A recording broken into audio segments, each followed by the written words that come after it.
Hi, good morning, everyone. Thanks for being here today. Appreciate the fact that you guys aren't hungover and able to wake up in time for this panel of ours. So thank you very much. We hope this will be useful to you. When I was given the opportunity to come and talk about the metaverse, I was a little bit excited. I'm relatively new to the scene, and gaming is a big part of my life growing up. Metaverses just sounded something that was so whimsical and fantastical. Being able to be so immersed in a virtual world where it's not something we could imagine about 10 years ago, even before touch phones came about. So having all these gentlemen here, like sitting amongst giants, is an honor. I'm looking forward to hearing what you guys have to say about the metaverse. And yeah, so let's get right to it. Could you invite each and every one of you to probably give a quick introduction about yourselves and perhaps share your personal definition of what the metaverse is? Thanks, Kenji. And thanks, Rich, for getting everybody woken up a little bit. So I've been involved with XR and AI for about 30 years. I first studied it with Tom Furness back in early 90s. It's the first virtual reality lab in the US in an academic setting. And I've been kind of following this progress throughout the last 30 years. I've founded 4 different tech startups, and 3 of them were AI and social related. And then the last 8 years, I've been with HTC. We're one of the global leaders in virtual reality, augmented reality devices. And we also provide or have a platform for creating metaverse worlds that are completely open to allow any device, any user from anywhere to be able to go on it. And coming to Kenji's definition or a request for definition, I think there's definitely a lot of confusion out there in terms of what the metaverse is, and then also a lot of conflation between Web3, metaverse, and crypto. And I guess to help clarify things, I think we want to have a very simple definition. So to me, the metaverse is the 3D version of the internet that we've all been using for the last few decades, and then maybe powered by AI, and in some cases using VR, AR devices, but for the next 5 to 10 years, probably a lot of people will still use traditional devices to enter these 3D worlds.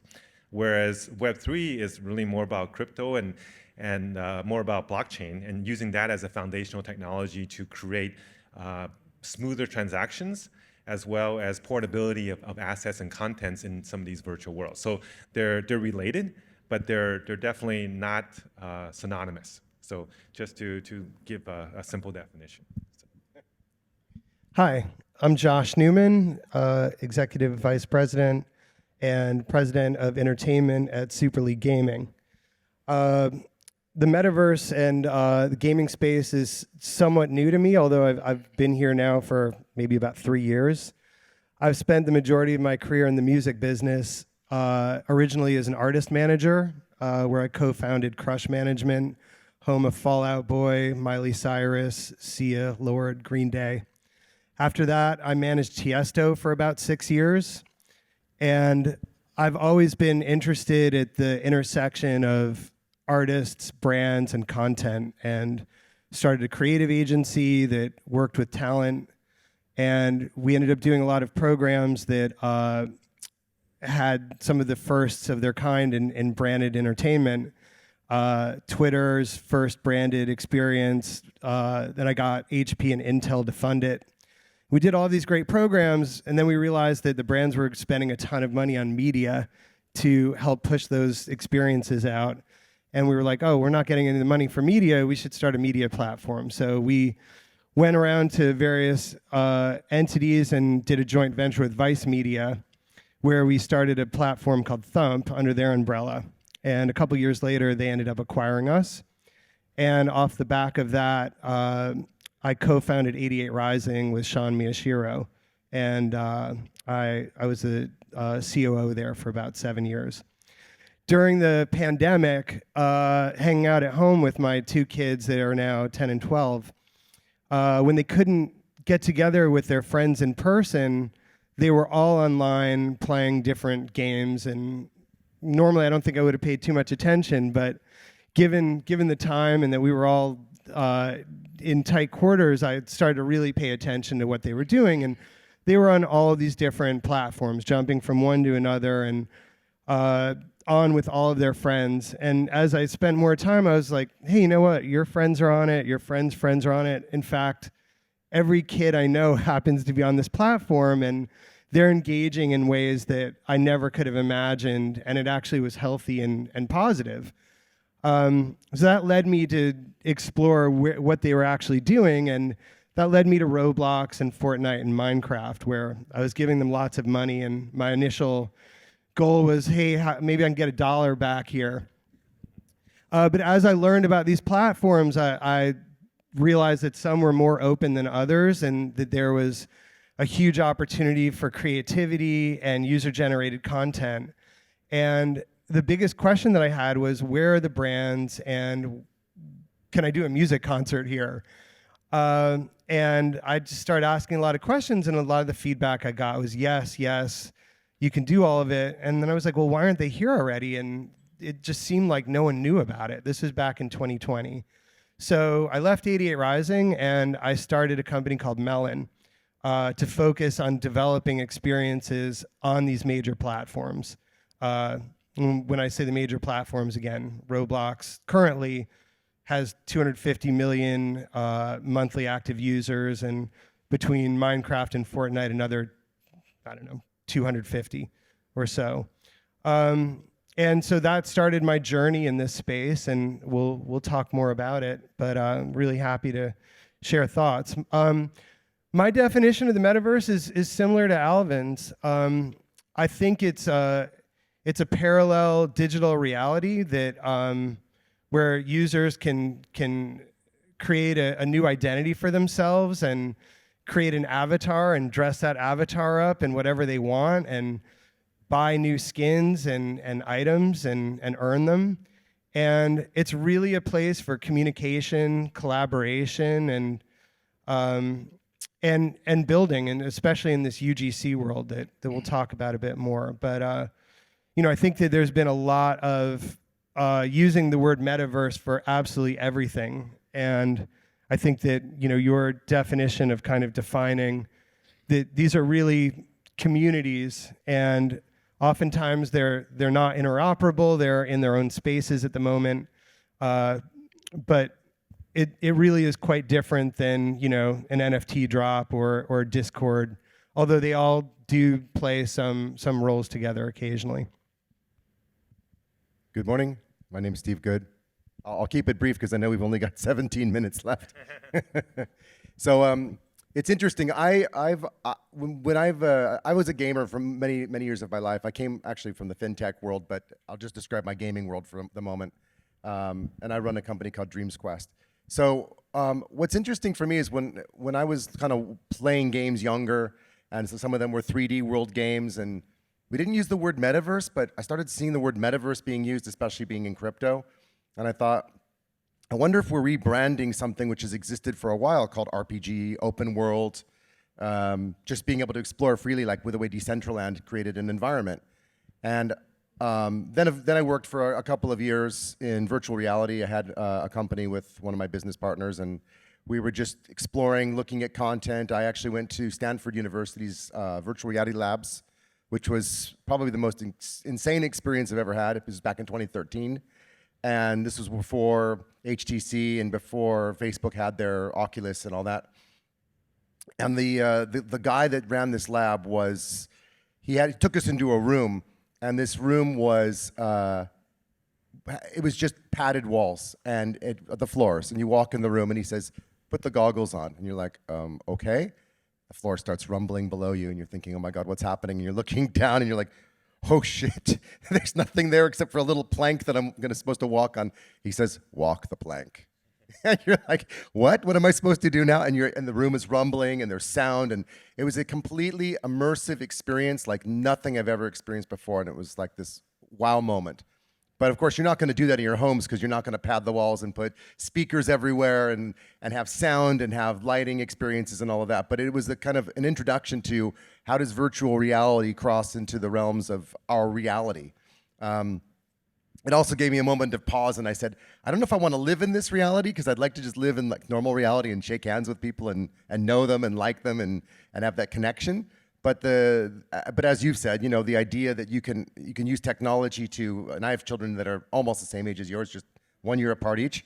So I watch my two boys. They're also Roblox, and they're also Minecraft, and they're also Fortnite, and they're also using their handheld controllers, and they're calling their friend. And I'm thinking, wait, how did you know your friend was online? No, I found him. What? You found your friend online, and now you're talking to each other, and you're playing Fortnite in a virtual world and having a conversation with each other at the same time? That's super cool. So the way I guess I define Metaverse is I started from the gaming world. It's supposed to be sort of an immersive, in-game virtual experience, not a place that you live in and not a place you stay. But I see that there's also a need for interoperability. And Kenji, you and I spoke about that briefly, the need for, especially with blockchain, how we have a lot of different chains, and we need to have the ability to communicate between the different chains. We need to have the ability to traverse information and content with each other. I see that blockchain is an enabler for that, which you don't find in other technologies, because databases are locked behind closed doors, and blockchains enable a lot of transport of information and communication. But for me, the metaverse, it seems like it's moving toward a realm or a space where we have more virtual contact, but not necessarily to limit us, but rather to enable us to be able to communicate more widely across the globe. I've seen some really interesting 3D tech where you can actually stand there and it's a virtual you, but it's cameras recording you and projecting you somewhere else, which I like a lot more than the avatar, because I like the idea of feeling like it's a real experience rather than a made-up one.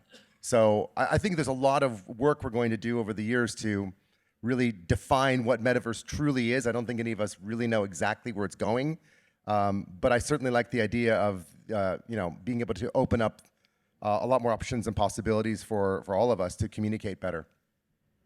All right, thanks for all the sharing and the definitions. I think it's useful to give the audience an idea that even right now at this stage is such an early point where amongst the three of you, each of you have your own opinions about the metaverse is and where it's headed towards. I know that I had a conversation with Alvin as well, and he was trying to teach me about how my understanding of it has evolved as I speak to him, as I go deeper into the rabbit hole, as some of you might, through the conversations that we have. So we've heard a lot about in the media that the metaverse is dead. The media reports it, that money's being lost, investments are going bad.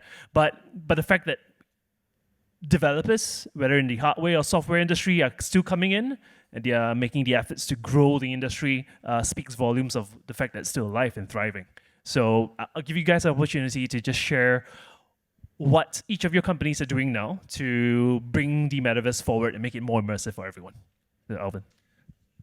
Maybe I can start with also saying that the metaverse doesn't exist yet, because it cannot be dead because it hasn't started. To me, like we said, the metaverse has to be open and interoperable, which we all, I think, agree on. And right now, none of the worlds that are calling themselves metaverses are interoperable with other metaverses, right? So instead of using the word metaverses, I would rather use the word virtual worlds or proto-metaverse, because that's probably a closer definition of where we are today. And we're probably 5 to 10 years away from where we would all like to see it go, where you can have essentially anything that you want to do, you can do just as well in the virtual setting as you can in a physical setting, and maybe even more so. In terms of, a lot of people saying because AI is so hot now Metaverse and Web3 are both dead. I think that's probably a real misnomer. In fact, I think the fact that AI is successful will be the catalyst to make the Metaverse more real, right? One of the biggest issues, even though I'm from a hardware company and we primarily do hardware, one of the biggest issues I actually see of why immersive computing hasn't taken off as a lot of people hoped, when Oculus and HTC launched back in 2015, is the lack of software, lack of content. And with AI, essentially, we're going to get to a stage where content can be created with a prompt or with a sentence, or by sticking a book into one of these generative AI engines. And when you can do that, you're going to have 8 billion developers. Right? I think that's going to be what creates and makes the metaverse successful. Just like the internet really became big when everybody can go and post and be content creators. So AI will allow everybody to be content creators. And from what we're also doing is that we're making devices go from boxes to things like this, right? This is our latest product that came out about half a year ago. A lot of people think that they're giant boxes because that's what you see on TV when you see articles about VR, but they're very small and they are fit just like glasses. They're comfortable. They don't mess up your hair or your makeup. So we're a lot further along than a lot of people think, right? In a few years, we're going to get to glasses like this. It may take a few years, but when that happens, we're going to be wearing these devices all day. Because not only will it give us the ability to go into any world, it will make us smarter because these things will be tied to AI engines that will give you whatever information you want instantly at the moment you want it in the context that you're in, right? And I think that's going to change everything. Well, that is very forward-thinking and far beyond my pay scale, Alvin. We're focused on building in what we have to work with today on these platforms that have massive audience bases. And we really are focused on helping brands, music artists, film and TV, sports, any major youth culture IP to find their way through this maze of really early adopter integrations. So we were the first company to build an avatar-based music experience and concert, and that was back in 2021 with Atlantic Records and an artist named Ava Max. And since then, we've done, I think, more music experiences than any development studio in this metaverse space. Most recently, we built out a watch party for Imagine Dragons for the launch of their Hulu documentary, their concert documentary, and you could go into their backstage that they collaborated with us on. They were like, "Hey, this is what you're going to find in Imagine Dragons backstage. There's like a psycho monkey. There's Dan's pile of shoes that he always wears. Everything that we didn't know about. We didn't know about that band. It was a very intimate experience, but it allowed the fans to go in and really interact, and that drove over 1 million visits over the course of a weekend. In the sports space, we partnered with the NFL to bring them onto the Roblox platform to help build their world out, which allowed users to build their own team, their own stadium in like a tycoon setting, play as a quarterback, and totally immersive. Whether these are as deeply rooted in the profound reality that AI will offer in the future, it's not there yet. These are very early stage experiences, but it's what the audience expects from these platforms. And if you build it in the right way and you can really understand the way the audience is expecting to digest this content, then you can have some incredibly successful experiences. I like that. That's cool. So yeah, as I said, I'm from Dreams Quest. We're building a virtual world, an open world RPG game. So role play, fantasy role play game. Although I would argue some of it's not exactly fantasy, some of it may be true. Which is also interesting because you're playing in a world where you question what's true and what's not true. What is reality? What is not reality? Are dreams reality or are dreams just dreams? But more importantly, I think one of the interesting things we've been trying to do is also to integrate sound. So we have Grammy award-winning composers and vocalists who've been working with us on music. Fortunately, there's been a writer's strike, so we've picked up some Hollywood writers, and they're working with us on our team as well. It also creates an interesting point of view, which is most people that are in the content and entertainment world don't think gaming is entertainment, and actually one of the most listened to songs on Spotify is a song from Skyrim, which has over 36 million views or listens, which, when I put this to our composers, he couldn't believe it. He said, this many? It's insane. He said, I want that many listens. I said, then start writing. So So one of the interesting things about building a metaverse game is also recognizing that when you have children, you want to make sure that they don't get so consumed by gameplay that they just sit there staring at a screen all the time. So we've been looking at the opportunity to build out like a pause or a break within the game so that people have a chance to kind of just not get completely consumed by being inside virtual world, but also have a chance to, let's say, connect with themselves. And so we've been looking at the possibility of creating like a side space within the game where it's a break room where you can have podcasts, you can have music, you'd have meditations, you can have a whole variety of content, which is calming content, because games get you worked up, they get you very intense. Being in gaming itself, and when you look at how children are, when they get consumed by a game, and I'm sure you know this from your kids, when they get on Fortnite, you can't get them off Fortnite. They're stuck, they're in there, they're just playing and playing and playing, yeah? And we have to recognize that that's not necessarily good for children's development either. So I'm also conscious that within building metaverse worlds, we also have to make sure we bring them back into some form of reality and give them a chance to take a break, to reset their minds, to rest a little bit. So we're also looking at ways to make it so that it's not just being consumed inside of a virtual world, but also giving people an opportunity to take a break and just kind of reflect on themselves a little bit and to develop and grow, not just be, stuck in a game world, but also have a chance to see something else as well. And that is interesting because it creates an opportunity for content producers and music producers who want to push new content out to do so through a gaming community rather than through traditional channels. Thanks for the sharing. Hearing from what you guys have said, the development in tech, the advancements we've made, the way that the world creates a sort of cultural connection with whether it's with our children or the world outside there, it's unique how it's the virtual world. We call it the digital world. How physical the place that we live in right now is just being brought together and being digitized in such a way that still remains some content of human connection at the end of the day. I think that's quite amazing. So in the interest of time, I think I'll just give you guys the last opportunity to share a call to action, if you would.